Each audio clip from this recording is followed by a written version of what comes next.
Guys, hindi ako maka-live kasi may nang signal namin. Hindi ako maka-live. Ay, sana kung maka-live ako. Kaso wala, oh. Grabe, oh. Oh. Umabot na nga 20. 20 nga, oh.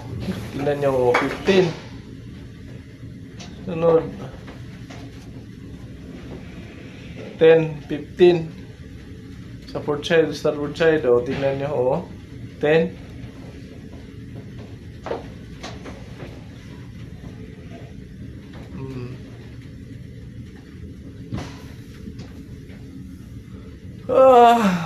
Tapos sabihin nila maayos yung buhay na sa Marino. Minsan maayos, minsan kasi yung kapag isip ka ng kwan negosyo pag maalon.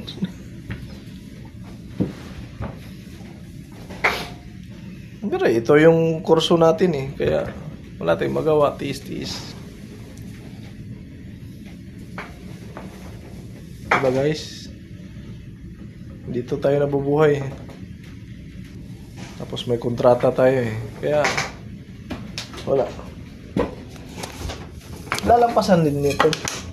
Lahat naman malampasan. Diba? Diba guys? I am right or I am right? Thank you guys. Ingat na lang. Ingat-ingat na lang.